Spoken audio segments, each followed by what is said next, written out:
Hello. My name. The reason I'm laughing is because I've had quite a day today. It just stopped raining. It was raining from first thing this morning up until now. So it finally stopped at around 3:30 p.m.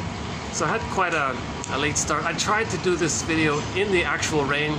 I got interrupted a few times. I had to stop and start and move, and then some tech issues and storage and battery and that kind of thing.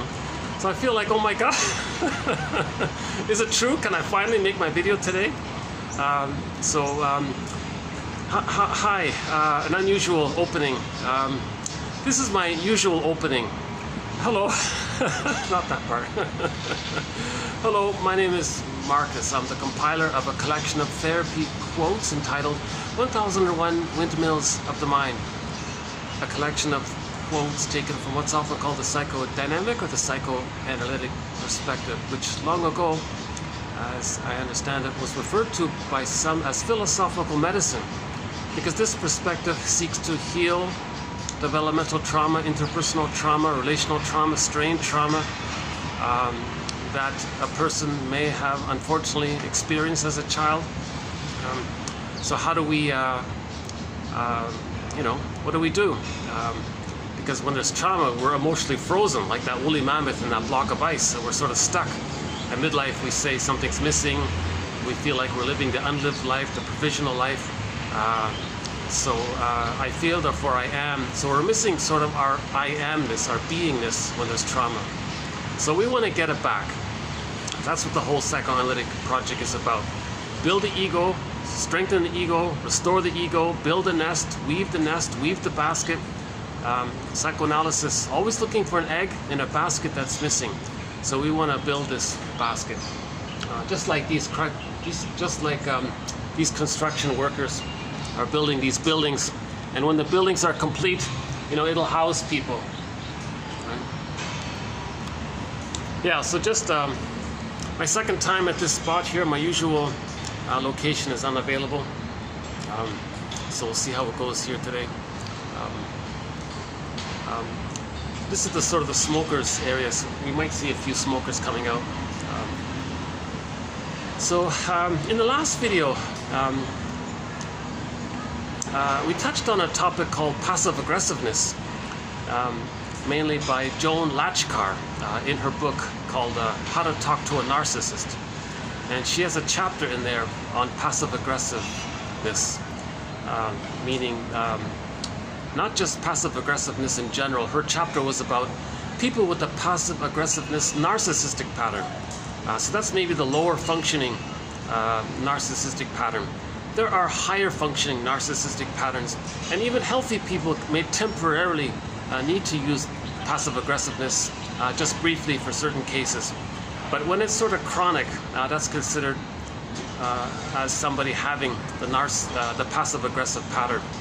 And in the last video, we experimented with the idea that there's the higher functioning passive-aggressiveness pattern is the covert or closet or so-called secret higher functioning BPD pattern, the codependent pattern. So it's inverted. Let's back up a sec.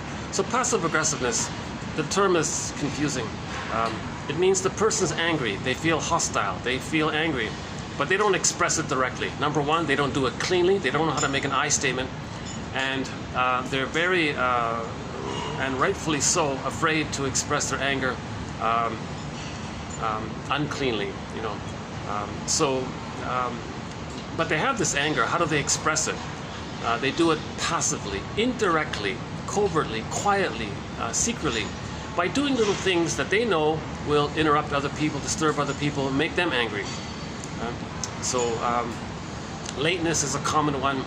Not showing up, not making explanations, delaying. On purpose, they're going to be inefficient.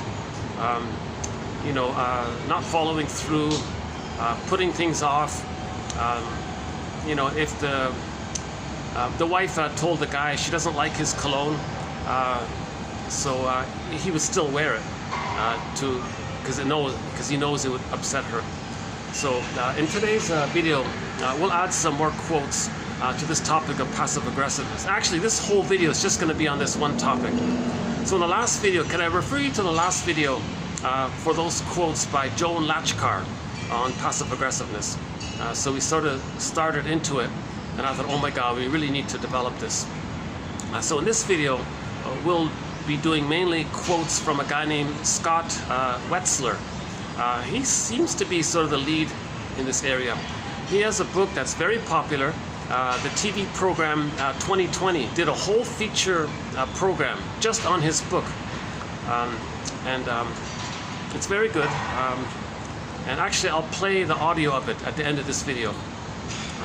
But it's on YouTube. If you type in Scott Wetzler, W-E-T-Z-L-E-R, and then passive aggressiveness, it'll show up there. He only has there's only one source of his work on YouTube. It's that one there. It's called 2020. The program is called 2020. And you can see it. The guy was very passive aggressive. He projects his demanding mother onto his wife. And he even chose a woman who is a little demanding, because he wants to master the trauma of having a demanding wife. So he chose a demanding woman. She wasn't too bad, but she was sort of a little demanding all the time. And then he wants to argue with her, disappoint her, expresses anger towards his mother, seen reincarnated in his fantasy in the wife. So he's trying to master the trauma of having a demanding mother. He chooses a demanding woman to be his wife, and now he's going to fight with his wife. Emotionally perceived in his partner. Cognitively, he knows his partner is not his mother, but emotionally, he has unfinished business with his mother, so he's going to go to battle with his mother, seen in proxy form through his partner. So now he's going to interrupt her, frustrate her, say no to her. He's constantly saying no to her. Whatever she wants, he's going to delay, make excuses. And he takes delight in upsetting his mother. Okay, you see? So he's still trying to master the trauma of having a demanding mother. So that's one point that they didn't make in the program about repetition compulsion. But now, normally in most of my videos, there's sort of a broad overview of the 1001 Windmills of the Mind. How we have almost 10,000 quotes in the collection available through the copy page. Over 50 threads or themes or topics or chapters or e-booklets within the psychoanalytic perspective about how to heal from developmental trauma, how to resume development, how to get our golden ball, how to get meaning our aliveness of affect, how to mourn losses, how to forgive the parents, how to differentiate, how to find our psychological birth, how to understand projective identification, understanding transference, which takes place when we repeat the childhood interaction with others in the present with the fantasy that we can get a better past. So a very good batch of quotes was on greed. If you're interested in the topic of greed, I think that's some of the best material here. We did 7 videos just on that one topic. Oh my God. It ends in the video marked TQ 2489. That video plus the 6 videos prior to it, so 7 videos. Another great batch of videos we did is on falling in love. We're talking about the transfer stuff, the infantile one. Okay? So your partner, you have the fantasy that they're going to be the parent that should have been there in the past, and you want to see if you can make that happen. So we did 5 videos on that, 130 quotes on that topic, TQ 2435 to 9. And so we've got the psychoanalysis of art. Envy's a big one as well. Religion's a big one. Religion's jam-packed with psychology. Oh my God, what a treasure trove of material to understand psychology. Myths and fairy tales. We do Arestia, Odysseus, White Bear King Valamon, and a whole host of other myths and fairy tales. They're like dreams. They're true on the inside. They're soul stories. They're metaphors for internal dynamics. The body bears the burden, emotional eating. Each of the major defense mechanisms are covered. Projection, projective identification, identification with the aggressor, the issue of symbiosis. rationalization, reaction formation, and so on. So defense mechanisms are maneuvers of the mind, operations of the mind, mechanisms of the mind, even tricks of the mind that that a person adopts to not feel the pain with the mother. So originally it's with the mother, but if she's misattuned, malattuned, doesn't understand the baby's signals, not meeting the baby's needs, he's in pain, the baby does things in his mind, and it can get frozen. Now it helps him to survive. The things that the baby does to help him to survive then later hurts him later on. So we want to unravel that. We want to unpick the threads of a traumatic script and then use those threads to weave a new, healthier script, kind of thing. So I'm not going to really do the whole...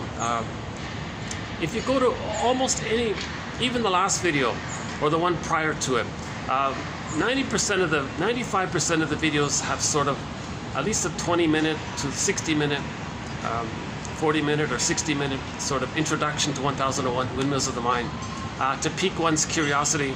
But today is a little bit of an exception, so I'm just going to jump into our quotes on Scott Wetzler's material, mostly him. Actually, we'll do some quotes from other authors on the topic. So, passive-aggressiveness. Okay? The person's very angry, but they're afraid to, A, directly express their anger, and they don't know that they're angry. B, they're afraid to make an I statement. Okay, so for more on how to make an I statement, one of our threads, TQ2360 by Susan Campbell, that's a very good one. So the person with this, okay, so passive-aggressiveness, as a child, they had a very demanding home environment. They were never permitted to express their feelings, know their feelings, so they were angry all the time. So it leaks out indirectly through passive-aggressive ways: lateness, dawdling, sulking, making excuses, making up tales. And it gets to a point where they start to enjoy it, because if they get a response from others, now they feel some power that way. You see. So let's jump into. Hold on a sec. Okay, hold on. So we're posting this in the year 2023, mid February here. Let's get this back up here. Let me show you my scene here. Here's our little park here.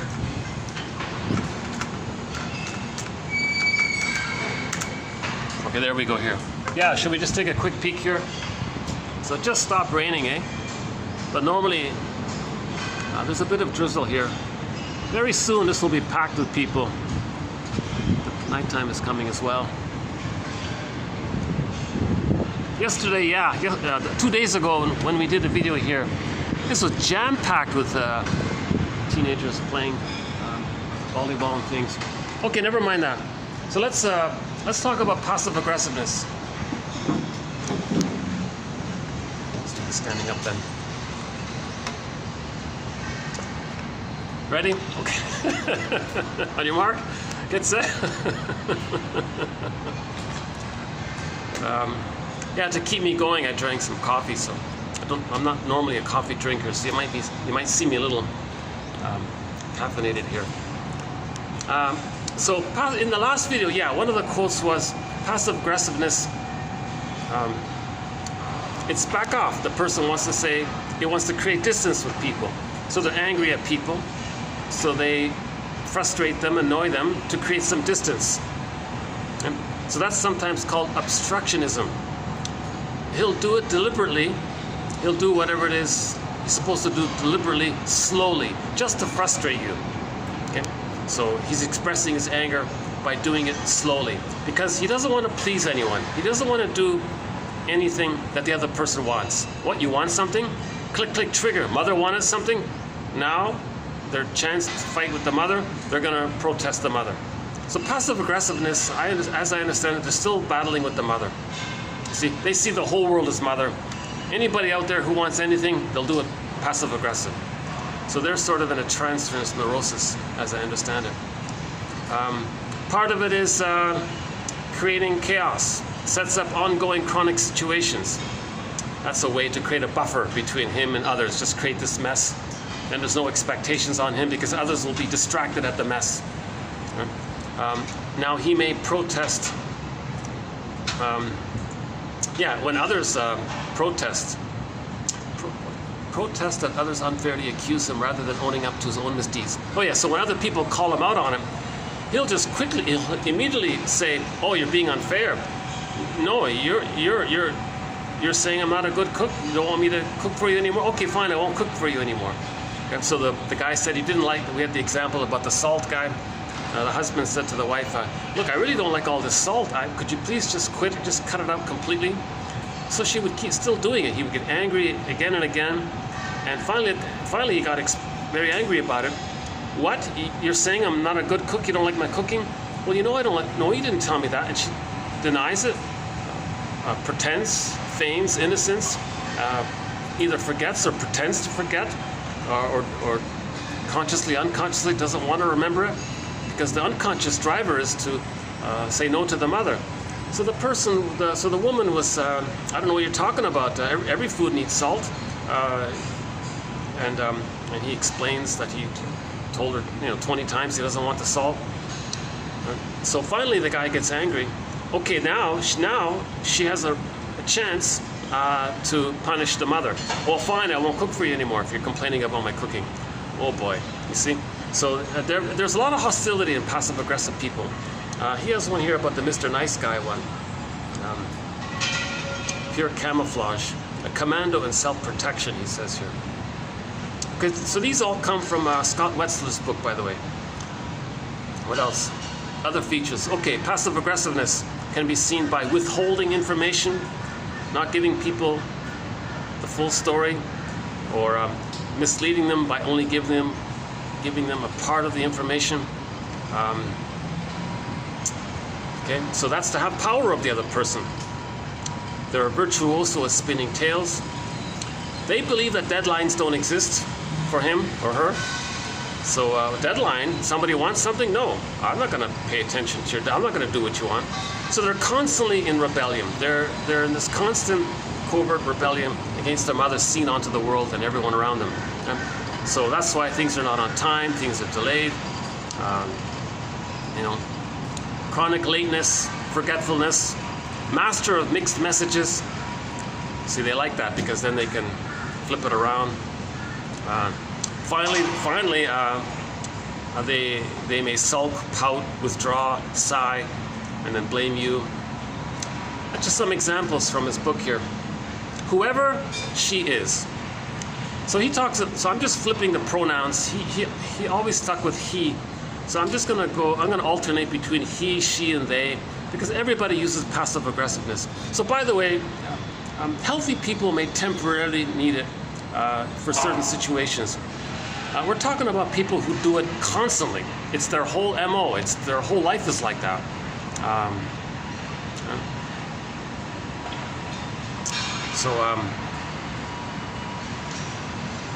And there's different levels of it.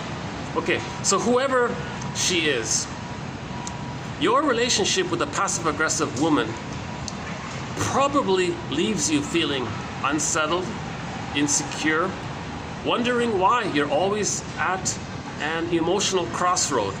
They love it. They love that kind of confusion, putting that block there. They want to create distance from their mother emotionally. They perceive everything around them as their mother emotionally. So they want to put a block there, create chaos, create confusion, mislead you, see you upset. That gives them some distance. Understanding passive aggression doesn't make hurtful behavior any more tolerable. If a passive-aggressive woman treats you badly, then it matters little why she does it. However, the better you understand her, the less likely you are to be victimized by her. See, if you're conscious, then you're not going to be so triggered because you know what's going on. And you may point it out to the person. It's not going to work. They'll just gaslight you. No, gaslighting is a good example of passive-aggressive behavior. The passive-aggressive woman, let's say, needs someone to be the object of her hostility. So she functions best when she is acting in a passive-aggressive way. So she wants someone there. She wants so-called soft male, a weak male, that she can... well, hang on. Understanding... No, hold on. Hang on a sec. The passive-aggressive woman needs someone to be the object of her hostility. Whoever that. Okay, never mind. She also needs someone whose expectations and demands she can resist. So she likes this battle. She likes. So she'll pick someone whom she knows whose buttons she can push. She knows she can master this guy, control this guy, have him on a string or a puppet, or she's the puppet master for this guy, and she knows she can have him under his thumb. She can control him. Put it that. She feels a lot of power by this because now finally she's battling with her mother. She's protecting herself from what her mother did, from the emotionality. Remember, the emotionality of babyhood trauma is timeless. So they can be 50 years old or whatever, and they're still emotionally operating from the infant, from the nursery. As usual, the answer is in the nursery. Passive aggression is often expressed through relationships, and so appears to be a relationship problem.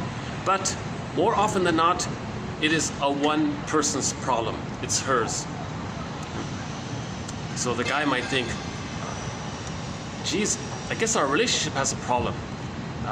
If she hates her husband but needs him, then that's her issue, really. But there's collusion. See, he may be so. Anybody who's love starved, they're going to distort the perception. Oh, it's clearing up here. You want to see a bunch of birds here? Hold on a sec. Oh, here comes the sun. Okay. It's clearing up finally, yeah.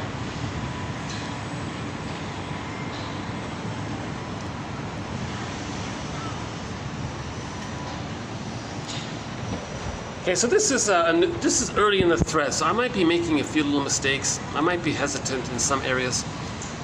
So we'll update this. This happens pretty much all the time with every thread. Every time I begin a new thread, in the beginning, I've got a lot of question marks, but I have to go through this process to clean it up later, to update things later. So we're still early in this thread, so bear with me here. Okay, let's do the man here. The passive-aggressive man is riddled with inner conflicts, convoluted layers of quote-unquote truths by which he is guided and to which he clings.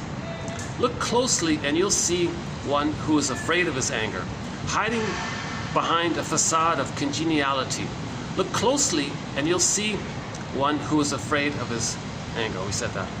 Yeah, Mr. Nice Guy, pure camouflage, a commando in self-protection. So this is the guy who's very stubborn. He'll make you wait. He's in control. Right? He'll call when he wants to call. He may agree. Oh, he won't necessarily agree. Oh, could you call on this at this time? He'll hedge. Well, we'll see. Or maybe, I guess it's possible. And then he won't call, of course. So they won't do what you want. They want to do what they want now. They're in battle with the mother. Look, mother, I don't like what you did. So okay. Next one here. Expressing hostility under the guise of innocence, passivity, even generosity.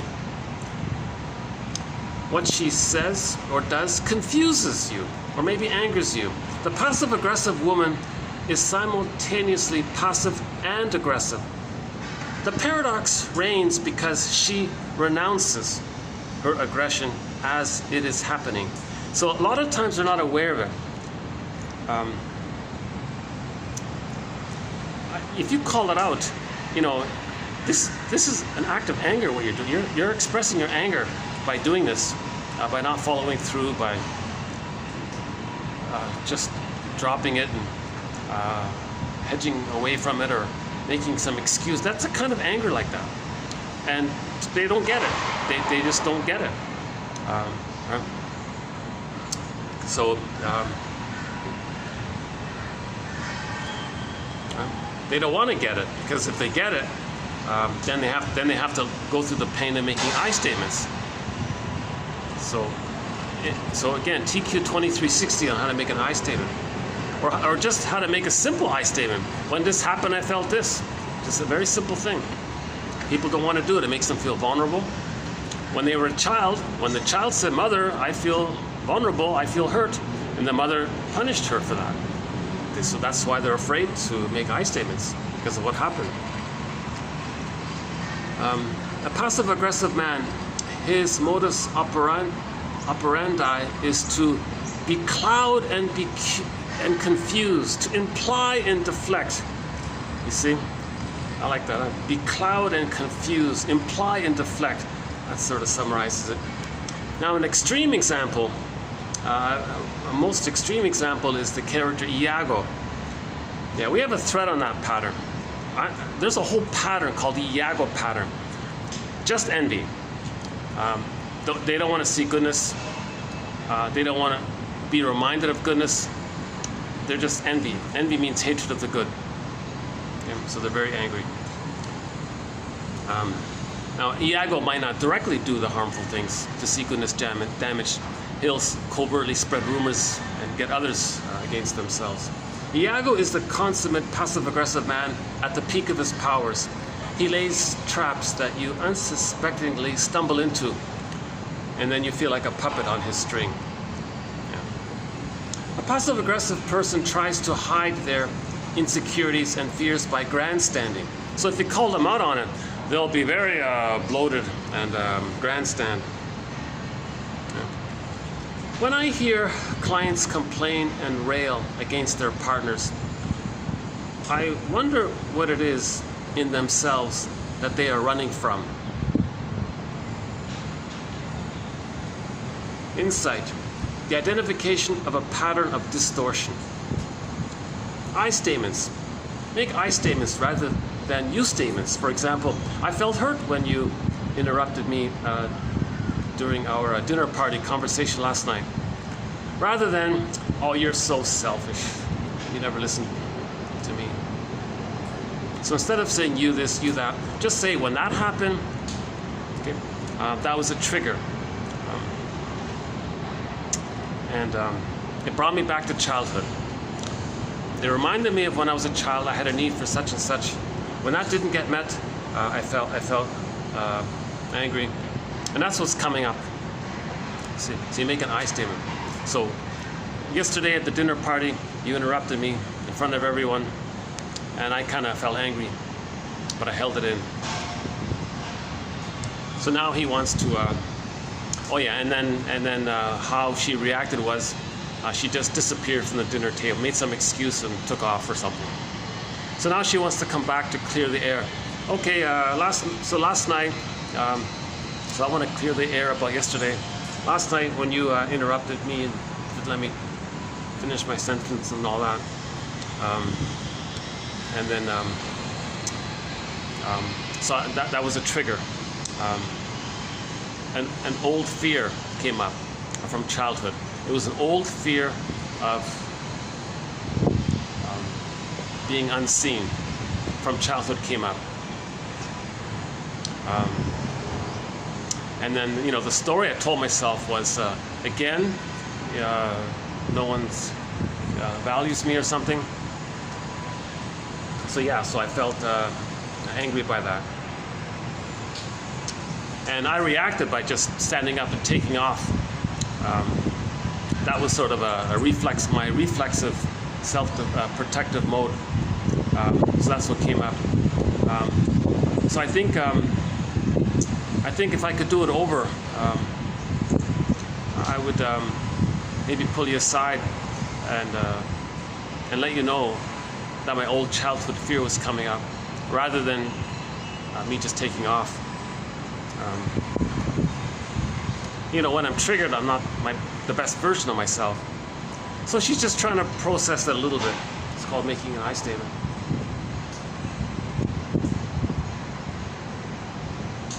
So the husband will say, "Okay, I see. So when I did that, you were reminded of a time in childhood when you had a need to be seen and listened to and heard and validated and accepted for who you were. And when that didn't get met, you felt very angry by that. And some of that came up, was triggered up by my behavior last night." That's right. Thank you for hearing that. I appreciate it. That kind of thing. Okay, 3 more here from Wetzler. Projection. Oh yeah, what's projection? So projection is something about yourself. You don't want to admit it, you don't want to face it, you don't want to believe it. Somehow, you find yourself denying it. When something's denied, to keep it denied, to convince you that it's not within, you just somehow attribute or say or think or believe or imagine or fantasize that the other person has the trait that you're denying in yourself. So it's like a screen. So he uses this metaphor of the screen. Projection is like a personal slideshow, one of those old slideshows, in which we ourselves are the projector. So we're the projector machine, right? And we project onto the blank screen of another person's actions or character our own psychological photographs and interpretations of it. That's not so bad. Projection is the means of bringing repressed material to consciousness. Projection is like a mirror to see what's within. Many romantic conflicts stem from a fundamental disagreement and confusion over who's doing what to whom. Yeah, so that's why you got to make I statements. What did I do that triggered you? See, it's vulnerable. It's an act of vulnerability to make an I statement. It's embarrassing. What that little thing made you, because often if someone says, that little thing brought up a childhood fear, a lot of people might shame you for that. Oh, you're so weak. Oh. So they're going to be afraid to make I statements in the future.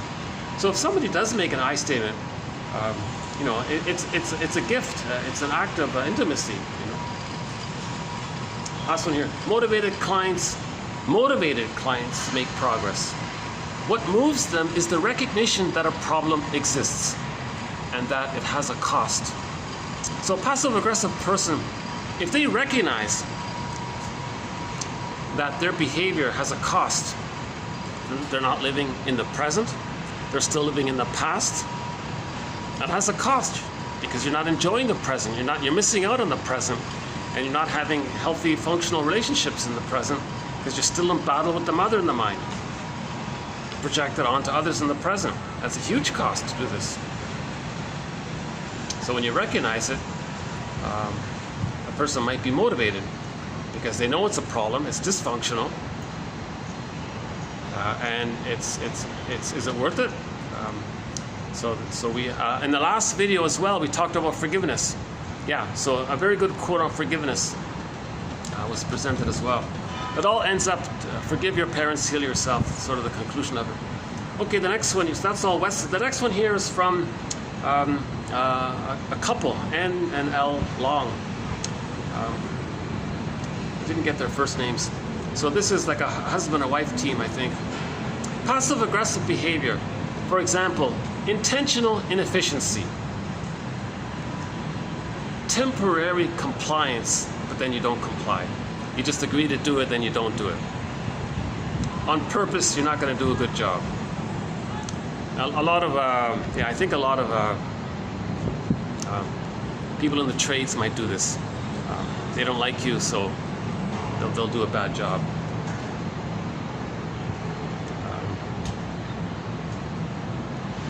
Or even at the coffee shop. Well, it might happen on occasion. They didn't feel. Maybe didn't greet them in the way they would have liked. So they get back at you by making you wait or something. Little things, right? Passive-aggressive behavior. Hidden but conscious. Conscious revenge. So they want to get back at you. Letting a problem escalate. That's passive-aggressive. There's a problem. Just let it escalate. That's passive-aggressive. Self-depreciation, meaning, you know what? Getting back at you is worth the pain. See? So these are the people that try to hurt others via being dysfunctional themselves, thinking that their dysfunction is going to have a negative effect on them. In the music show called Nashville, I remember one quote. When the female said to the ex-boyfriend, he was sulking because they broke up, and he was doing some self-defeating things, and she said to him, "Look, don't punish me by hurting yourself." See, he wanted to punish her, and he wanted to make her feel guilty by him getting drunk or whatever he was doing. I forgot what it was.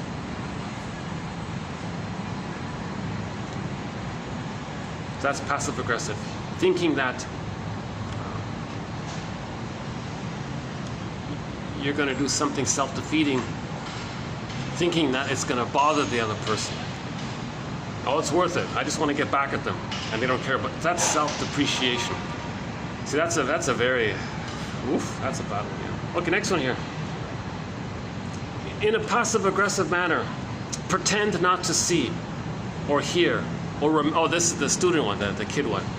So the student, he'll pretend that he didn't hear about the assignment the teacher gave. He forgot the assignment. He'll pretend confusion, feign confusion, or behave in ways that will frustrate and delay other people. Their goal is to behave in a socially acceptable way while also defying or getting back at the other. You see, this passive-aggressive behavior, it's socially acceptable. No one's really gonna think badly about someone doing this socially. See, that's sort of the power of it. Passive-aggressiveness, sugar-coated hostility, the angry smile. They deny feelings of anger, procrastinate, or carry out tasks inefficiently. They can be evasive, secretive. They often project their own anger onto others, causing others to swallow the anger that got triggered in them. If a person isn't passive-aggressive, and they don't know how to make I statements, that's clean anger. See, clean anger doesn't hurt anyone. You're just making an I statement. This happened, I felt this. It doesn't mean you're doing something. It's a feeling. You're just expressing your feeling. You didn't do anything, right? So if the passive-aggressive person doesn't become passive-aggressive, the body might bear the burden. Psychosomatic, the old medical saying, quote, when you swallow your anger, your stomach keeps count.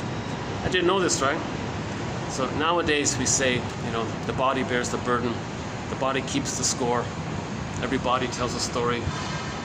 The body remembers. But way before that, long, long ago, whenever it was, when you swallow anger, your stomach keeps count. Oh, some smokers here.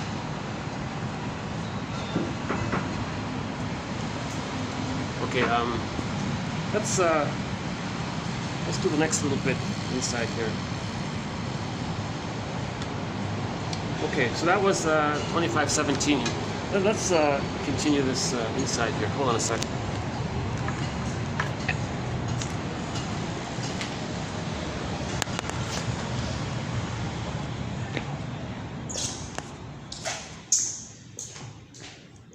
No meetings going on here. Actually, wait a second. Hold on a second. Can I do it in here?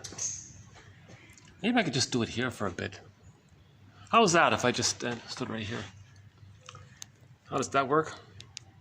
I guess so. I don't really like using their ballrooms and all that. Hold on a second. I usually find some like public area like this. You know what? Yeah, this wouldn't be too. Actually, I could just sit here for a bit, eh? Well, they're doing their preparation. Hold on a sec. Oh, it's boiling. It's funny, eh? It's boiling in here for some reason. Okay, let's. I just want to. We'll go back down in a couple of minutes. Yeah, yesterday I played in yesterday's video, in this very spot, I played a clip by Dottie Walters about the psychology of women. So she makes a good point there. Okay, a couple more here. Passive-aggressive. The unconscious message of the passive-aggressive client is, quote, I'm not going to give you what you want. That's a key one. That's a key one right there. I think that sums it up. I think that sums up the whole issue. Again, by Hutsier and Pinta. The unconscious message of the passive-aggressive person or client or man or woman or child or whatever is, quote, I'm not going to give you what you want. See? To take pleasure in passive-aggressive behaviors. So there's the sadistic element. They're taking the schadenfreude. They're taking, so at the lower functioning passive-aggressive, the lower functioning, we're talking about the lower functioning one now. The lower functioning passive-aggressive. Okay?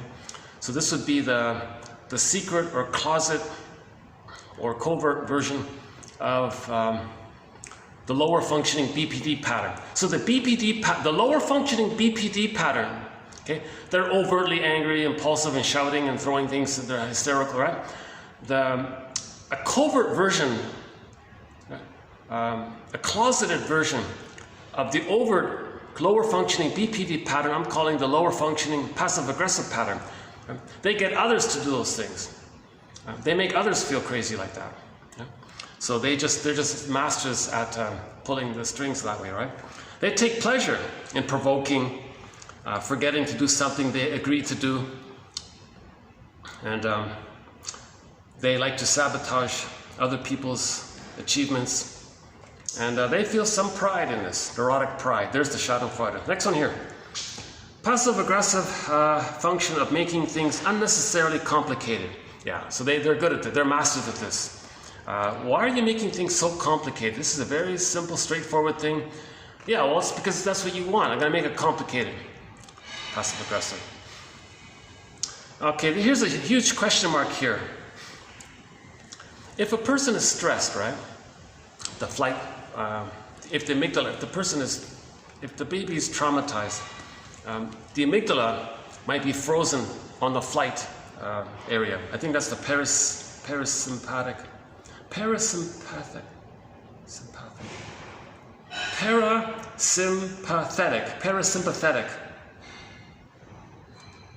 Okay, so that's the stress response, right? If that's there, if that's dominating, that can lead to passive-aggressive behavior.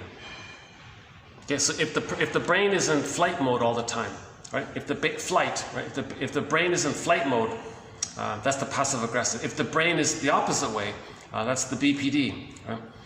So if they're in the flight mode, they're always distancing, creating buffers, creating confusion, distance, creating problems, making things complicated, being evasive, becloud. What was it? Confuse and what was it again? Becloud. Let's dig it up again. Hold on. What was it again? Oh yeah, becloud, confuse, imply, and deflect. Okay, so the lateness, forgetfulness, sulk. Okay, so that's because the brain is in flight mode. You see, that's why it's more socially acceptable, right? They're not overtly hurting anyone. Okay, last one here. Oh, this one. Okay, a little humor here.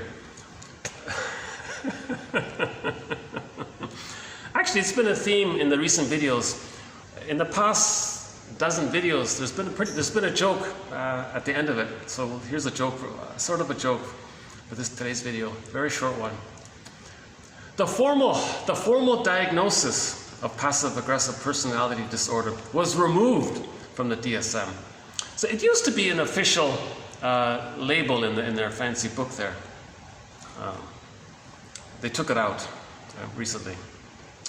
The formal diagnosis of, quote, the passive-aggressive personality disorder was removed from the DSM, thus enabling far more of us to be reassured of the relative normality of our simmering and unexpressed hatred and aggression towards one another. They're saying if it's so ubiquitous, and if everybody has it, if passive-aggressiveness is so common and it's so widespread, well, then we can't have it in the book, because what's in the book is just meant to be for a few people with troubles. But if everyone has it, see, that's a mistake. It should be in the book. It is a distinct, it's clearly there.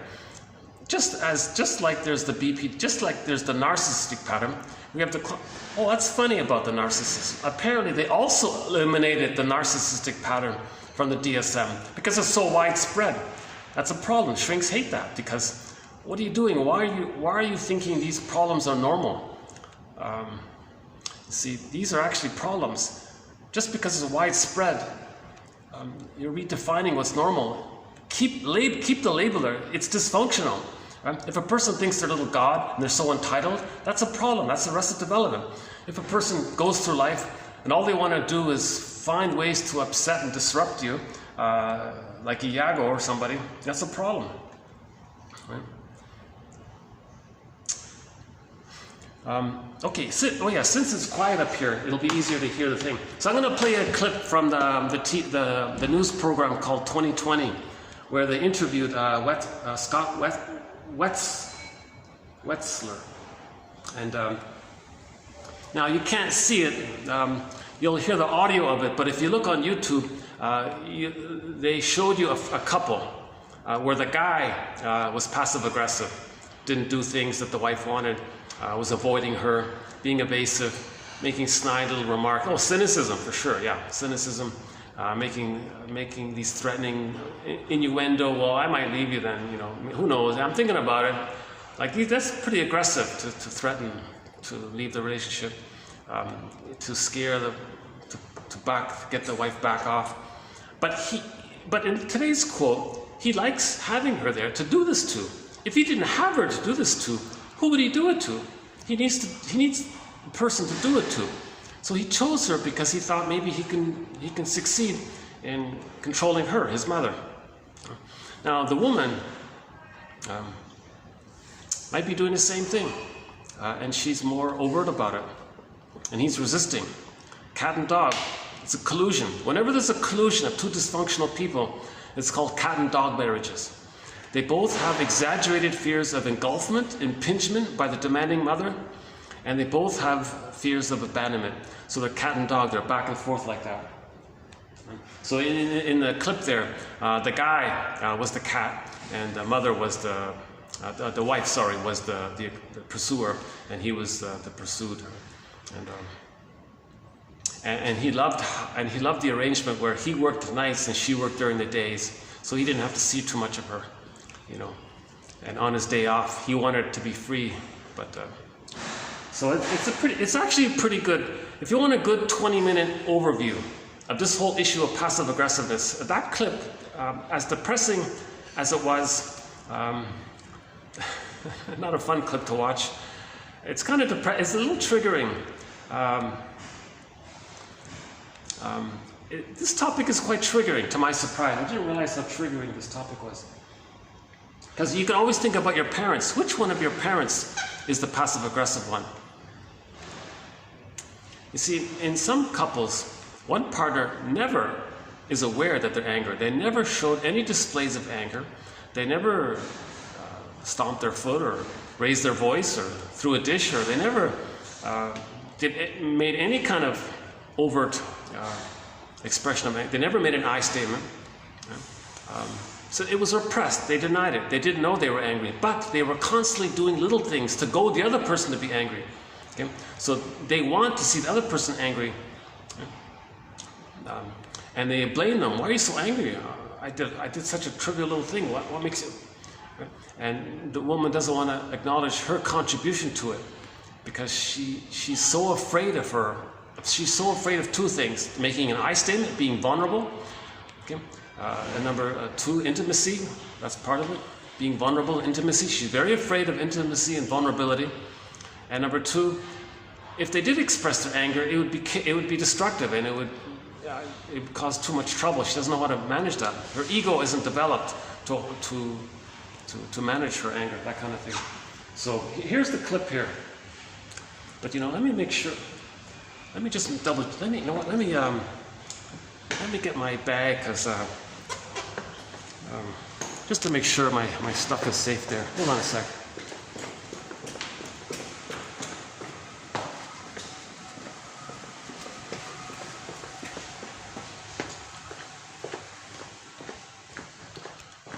Oh, good, okay. It's not valuable or anything, but you never know, right? Okay, guy's not. Okay, he's not. Okay, so we're good here. Okay, let's take it anyways. Okay, okay. Let's just take the keyboard then.